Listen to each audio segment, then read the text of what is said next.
Definitely because you got all week to study the playbook. We put in plays Wednesday, Thursday, Friday, so you got 2 extra days just to lock in before the game and get all the studying in as you need to do, so you go out there and don't make no mistakes. Make it almost seem more surprising how Elijah Mitchell has become so useful for your offense so quickly. Say it again. Elijah Mitchell has been so productive so hmm quickly. Does it make it even more surprising when that happens? A guy who's a rookie. Not necessarily. Playmakers are gonna be playmakers, and as you can see, if you go back and watch Elijah in college, he was doing the same thing that he's doing now. Very physical guy, not too big, but ain't scared of nothing. He gonna put his head in there and just go out there and play ball.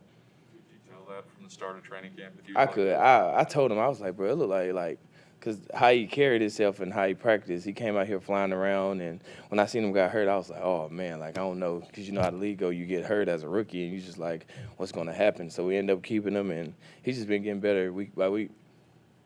How's Jeff Wilson been out there? He's been good. Jeff Wilson got a lot of energy, and I'm be happy for him to see him play this week. We saw him before the game last week, even though he didn't play, but he still has that same mentality where he doesn't look like anyone would really want to approach him. What you asking? I mean, like, no, he's just like, he's so serious. He's still, even though he's got that dark place that George has talked about, he still has that serious mentality whether he plays or not. So I don't get what you asking. Just making that like a statement. But you see that from him. I mean, like, Oh yeah, I do. still. All right. Thank you.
I'm gonna open this up for questions. All right.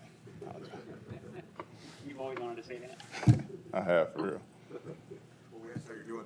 How are you feeling? Getting through the ankle and everything? Is it all in the past now? Yeah, I mean, it's one of those deals where, you're ready to play far before the pain, diminishes completely. So, ready to play, that's about all that matters for real, We offensive linemen, NFL player, everybody has a little something that they're dealing with.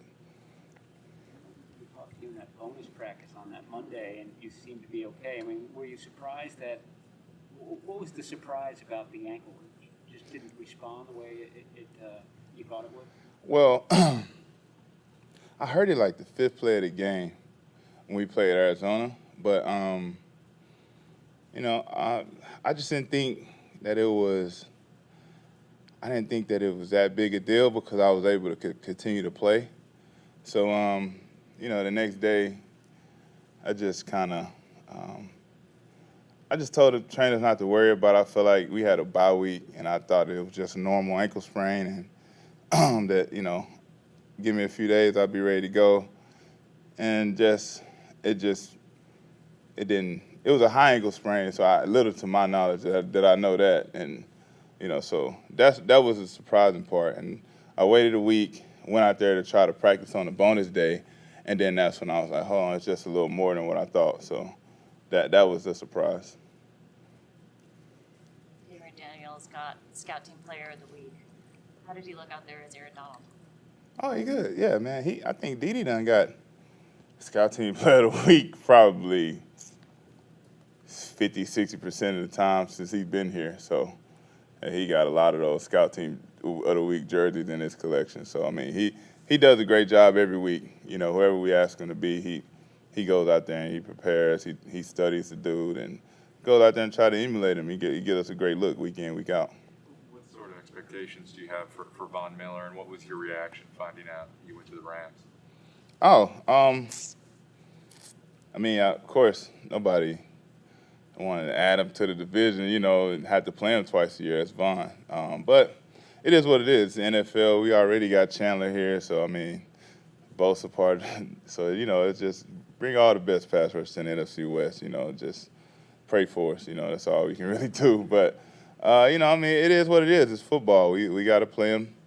It's no different than having to play Aaron Donald. He's a handful. Von's a handful. You just used to having your hands full, and you try to, find ways to win a game. Oh, shit, was that me? My bad. How hard was it to see Mike McGlinchey go down, and what kind of maybe advice did you have for him? Oh, it was tough, man. It was tough. Mike is he's a pillar in the locker room. Just not only is he, just a natural leader, but just seeing the same guy every morning, going through the same routine, always. For me, coming in, even last year, I had a lot of questions about the new wrinkles in the offense. He was always there to help. He's there for everybody. It's just his character. So losing a guy like that, man, it really takes from the soul, from the soul of the locker room. But Mike, a couple of days afterwards, I think I seen him in the locker room and couldn't even tell anything was wrong with him. I was kind of in that mood where we thought we was going, hug and cry and, do all that shit. But it was, he was like any regular day. Like, yeah, man, I'll be all right. I'll be back. Very, very positive, very upbeat. And then it gave everybody else like, oh, okay, he's in good spirits. It happens. He's not the first player we lost for the year. He's important, of course. But, it happens, and we got to roll with the punches. But from a friend and from a teammate, just seeing that he's in good spirits, it just put us in better spirits with dealing with this situation. And the flip side of that, how much can you help a guy like Jalen Moore, try to flip sides and do all that he's taking? Yeah, well, Jalen's been working both sides since he got here, so it's not like he's been primarily left and then had to just all of a sudden switch. So he's been working both sides. So I know that won't be the issue. He's young, he's a rookie, so we got a ways to go, of course, but he has what it takes. That's the reason he's here. That's the reason why, as a fifth-round draft pick, he's still the first tackle off the bench. So I think he's made tremendous strides from OTAs to training camp, even when he played Sunday night game, I thought he played pretty well, especially for a guy just getting his feet wet. So, I mean, we got a lot of faith in Jalen. Jalen has, by his work and his improvement, he's instilled that faith in us. And, it's still going to be things that we all going to have to deal with adversity through a game or through the season. And, that's what we'll be here for. We can't help him, block his person at that time. But, we can certainly, help him out through the meeting rooms, through the game plan, and just help him scout whoever he's going against, and just little things like that. But I mean, once if you ever talk to him, you see he's a pretty laid-back dude. He don't get too riled up. So I'm not worried about him a whole lot. I know it's some big shoes to fill, but I think he's pretty good. I think he'll be good. I think so. You mentioned your fifth-round pick, Central Michigan, not Oklahoma or a program like that, right? Right. So, and a lot of those guys don't make it, out of training camp. What traits did he have, I guess, initially that you saw that like, okay, he's at least an NFL player early on? Well, I mentioned his poise, and poise during like a pass set. When you pass guys pass rushing on you, being able to be relaxed and be poised.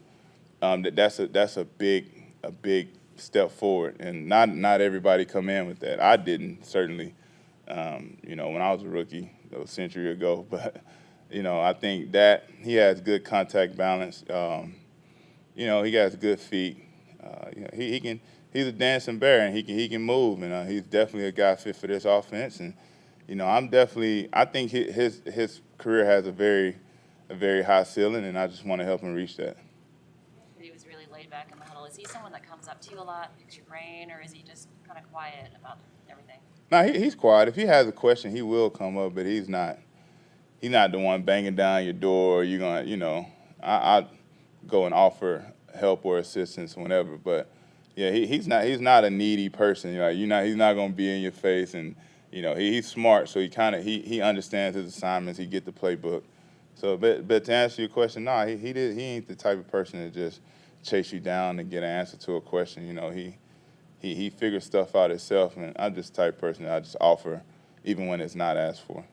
Your personality spectrum in the offensive line room is very varied. I guess with Alex Mack, who seems like he's very talkative, Jalen Moore, who's very quiet, in the mid-range. How does that chemistry all work in the room? Well, it's like that everywhere. The offensive line room is the biggest room, pretty much on any team with either D-line or offensive line. So you're going to get a wide variety of characters, and it's always been like that my whole career, even back in college. But, I think it all meshes well. Alex is a talkative one, but he has to be. He's a center. He talks every play, So I think he does enough talking for everybody. And, the rest of us is just, you might have Lake, who can be an angry Jamaican sometimes, and sometimes he can be a Duke Med student, So it's like, it's a bunch of different characters, but I love it, man. That's the diversity in the locker room. That's what makes the NFL so beautiful, is that you can get a lot of people from different walks of life and put them all in a room, and and they all figure it out and become a team and create cohesion, and that's the beauty of it, in my opinion. Mike McDaniel had relayed a story that I think you said something about Elijah Mitchell running up on your back or something to that effect. What has impressed you about Mitchell? In what way did you mean that in terms of being able to feel him out there? Oh yeah, I mean, I've gotten ran over, hit really hard, really ran over by a running back once, and that was Adrian Peterson, of course, my freshman year in college. So that was the last time I really been and I got decleated by standing in the hole. Elijah didn't decleat me, but he definitely put one in my back that made me turn around like, who the hell was that? And I was like, damn, that's what they feel when they got to tackle him. I can see why he breaks so many tackles. He's compact. He has great vision. His pad level is always where it needs to be. Obviously, you see his balance he's always showing that off of how many tackles he break, his shiftiness, and he can run. I mean, he has it all. Really, literally has the full toolbox. And the more touches we give him, I think the more effective he'll be. Was it the Bears game? I think it was the Bears game. Pretty sure it was. All right, appreciate it, guys. All right, y'all have a good one.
talking about the one time you ran into him.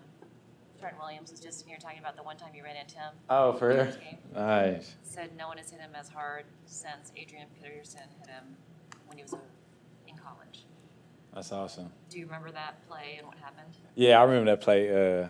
I really, it was a either or goal, whatever. But I ended up running into him. But I remember it though, because kind of stung me a little bit too. So just by him saying that, I appreciate him saying that though.